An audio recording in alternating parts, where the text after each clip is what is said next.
Monsieur le Président, Mesdames et Messieurs, chers collègues.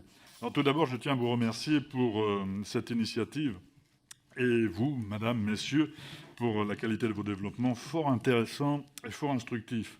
La France et l'Union européenne ont gagné leur place de grande puissance spatiale grâce à une politique publique tournée vers la recherche et la coopération entre les États de l'Agence spatiale européenne. Avec son lanceur Ariane 5, ESA trustait les commandes de mise en orbite de satellites. Aujourd'hui, la donne a changé. Des opérateurs privés américains, notamment, apparaissent sur le marché devenu extrêmement concurrentiel, tel SpaceX, inondé de milliards provenant des contrats avec la NASA. Vous l'avez souligné, monsieur. Pour répondre à la firme d'Elon Musk, en termes de compétitivité, le groupe Ariane Group décide de coupe franche sur son programme Ariane 6. 600 emplois supprimés. En France, au-delà des 350 départs dits naturels, il faudra encore se priver de 150 à 200 personnes supplémentaires. Alors la France paye un lourd tribut en termes d'emploi, mais aussi en termes de production stratégique des moteurs du lanceur. La production du moteur réallumable de l'étage supérieur du lanceur est transférée de Vernon dans l'Eure vers le site d'Ariane Group à Ottobrunn, en Allemagne. Au-delà des 40 000 heures de travail annuelles perdues, c'est une technologie stratégique qui traverse le Rhin.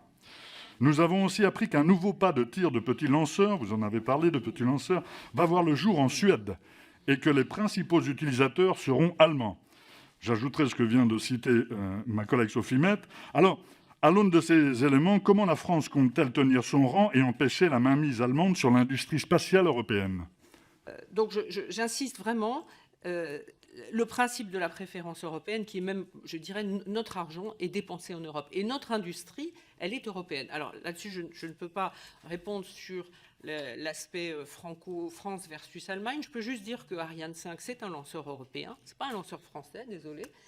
C'est un lanceur européen qui a été construit sur la base de coopération industrielle européenne. Et les grands industriels du spatial sont, pour l'essentiel, des industriels organisés au niveau européen. Ariane Group, c'est une entreprise franco-allemande.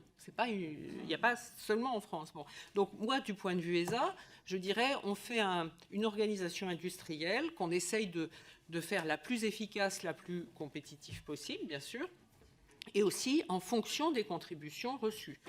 Comme je l'ai dit, on a toujours un lien entre les contributions nationales et les industriels qui vont développer les programmes. Donc je ne peux pas m'exprimer sur France versus Allemagne, ce n'est pas du tout mon travail. Mon travail, c'est de les faire travailler ensemble, au contraire.